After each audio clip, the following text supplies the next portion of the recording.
Bienvenidos. Hoy vamos a meternos de lleno en una de las historias económicas más interesantes de las últimas décadas. Y es que se trata de cómo un país se preparó para una tormenta financiera mundial, pero no con pánico, sino con un plan muy claro. La pregunta clave es esta. Cuando estalló la peor crisis financiera desde la Gran Depresión, allá por el 2008, la mayoría de los países tuvieron que hacer recortes muy dolorosos. Pero Chile no solo aguantó el chaparrón, sino que además lanzó un tremendo plan de estímulo. ¿Cómo fue posible? Bueno, la respuesta es sorprendentemente sencilla. Todo, pero todo, se reduce a una sola regla. Una idea que cambió por completo la forma en que el gobierno manejaba su dinero. Ok, vamos a sumergirnos en esto. Para entender la solución que encontró Chile, primero tenemos que entender la trampa en la que caen muchos gobiernos. Esto se conoce como el gasto procíclico. Y aquí se ve el contraste clarísimo. A la izquierda, la trampa de siempre, gastar a manos llenas en las épocas de vacas gordas y luego, cuando vienen las malas, hacer recortes brutales, justo cuando la gente más necesita ayuda. Y a la derecha, la idea radical de Chile, usar los buenos tiempos para prepararse, o sea, ahorrar durante el boom, para poder gastar durante la crisis. Y esa idea, que parecía tan radical, es exactamente lo que Chile decidió hacer. Pero no se quedó en una buena intención, no. La convirtieron en una política oficial con todas las de la ley. Y la llamaron política de balance estructural. A ver, el nombre suena un poco técnico, pero la idea es súper clara. El gobierno solo puede gastar basándose en los ingresos que espera tener de forma sostenible a largo plazo.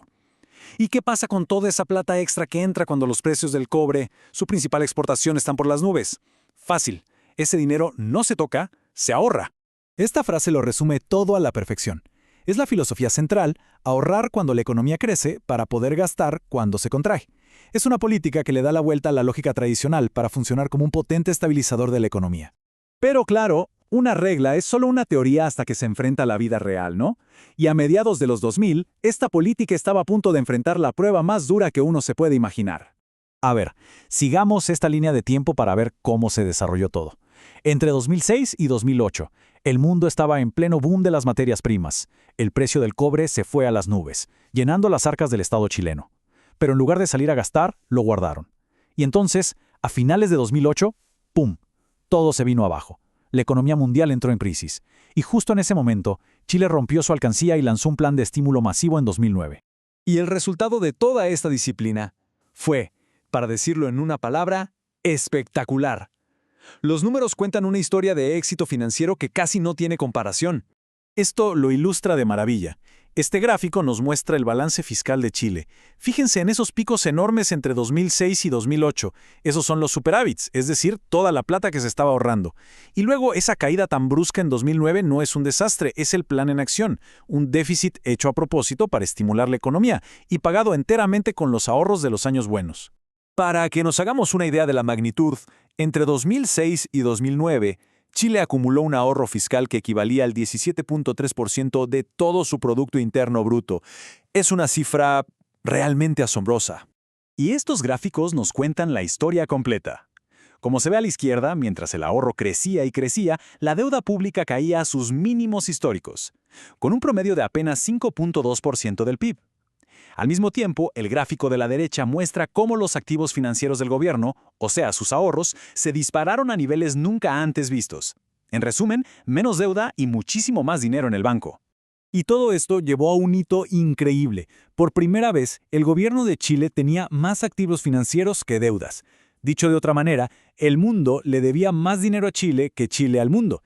Se había convertido en una nación acreedora neta. El éxito fue tan claro que surgió una pregunta. ¿Cómo se puede asegurar que esta disciplina no dependa solo de la buena voluntad del gobierno de turno? La respuesta fue simple: convertir la regla en ley. El proceso fue bastante lógico, la verdad.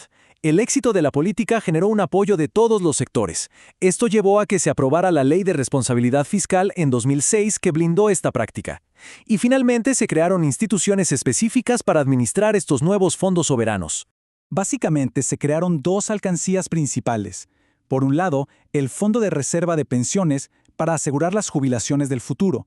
Y por otro, el Fondo de Estabilización Económica y Social, que es como el fondo de emergencia para usar durante las crisis, justo como se hizo en 2009. Al final del día, el objetivo de toda esta estructura es profundamente social. Se trata de proteger a la gente, de asegurar que, cuando venga una crisis económica, no haya que recortar en pensiones, en salud, en educación o en las inversiones públicas que generan empleo. Y esto nos deja con una pregunta final para reflexionar.